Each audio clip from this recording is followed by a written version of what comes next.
What is up, YouTube? The Dragon here. It is Wednesday the 18th, and I guess I'm gonna talk about truck stops. Some of them are good, and some of them just suck. Like, some of them can be very busy, and it's like a madhouse. Like,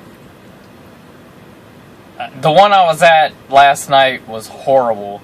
Trucks all over the place, trucks trying to get in, go around, trucks trying to park, you're sitting there waiting, and you're trying to park, and then you can't park because some truck pulls up behind you, and they don't want to wait, and then trucks blow by you, and blah, blah, blah. Some of these truck stops are a nightmare, and you know, I tried parking in 2 different spots, but it was just so tight and so many people around, like, I just couldn't do it. I just gave up, and I drove around for like an hour, and still couldn't find a spot because it was starting to fill up, so I just kind of parked on the side somewhere.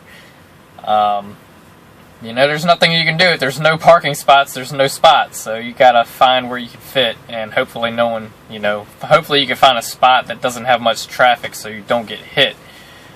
And luckily I did that. Nobody hit me. Man, I wasn't really in the way anyway. I was kind of like in their extra space area. But I'm gonna warn you now, some of these truck stops just fucking suck. Especially if you're in an area that doesn't have many truck stops. Like, I think this was the only truck stop in the area within like 50 miles or something.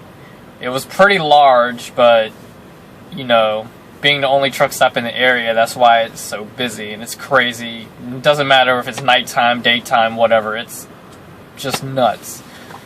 So there's my spiel on truck stops. You know, they can be crazy busy, and it's hard to park sometimes because people want to be assholes and not move or wait on you. I have to turn my CB radio off when I'm parking so I can concentrate, because they'll get on the radio and talk shit, and you can't concentrate on your job. So if I'm trying to park, I cut that shit off, because I'm not trying to listen to all that when I'm parking. And anyway, that was my spiel on that. I guess I'll take some time now to bitch a little bit. I had a load going to Texas. It was perfect. I had the hours and the time to get there and blah, blah, blah. I'm like, cool, I'm going to get this long run and yada, yada, yada.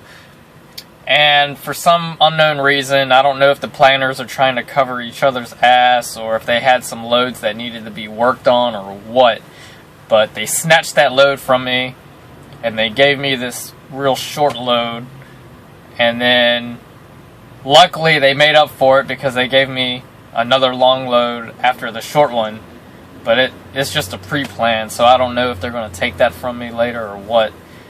But at least that kind of makes up for it. And I'm not going to get as many miles as the last run I had assigned, but it's close enough. It's pretty damn close. But yeah, so that's that. Like I said, I don't know, the planner's probably just trying to cover some loads or something, and I'm the only one, I don't know. Whatever, they got their reasoning behind it. I did get paid a little bit of extra money today, though. They wanted me to do a yard check and, you know, run around and see what trailers we had here and blah, blah, blah, and send them all the trailer numbers. So I'm like, yeah, cool, whatever. I'm getting extra money, just takes a few minutes to walk around and look at these numbers. But at first, when I heard the message over to Qualcomm, like, I couldn't read it, because, you know, you can't read your messages when you're driving. You can only listen to them. I thought it wanted me to, like, wipe down and wash the trailers. And I'm like, hell no, I'm not doing that shit. I'm a driver, not a damn wash boy. But when I finally got stopped and read it, it just wanted me to write all the numbers down. I'm like, yeah, fuck it, I can do that. But yeah, I'm gonna try to get a little bit of sleep now and, you know, wake up and do this short haul. And luckily with these short hauls, I get a little bit of extra pay. So that kind of makes up for it. And then I'll be on the road for the long haul unless they decide to take that one from me. But I don't think they will. They've been treating me pretty well. It just kind of sucks. I'm like, yeah, I get to go on this long haul. I'm gonna make it on time, and then I get to work. And now, I'm kind of stuck sitting here waiting for the next appointment. But it is what it is. It's part of the job. Gotta deal with it. Anyway, I'm gonna sign out now, and drive safe and be water, my friends.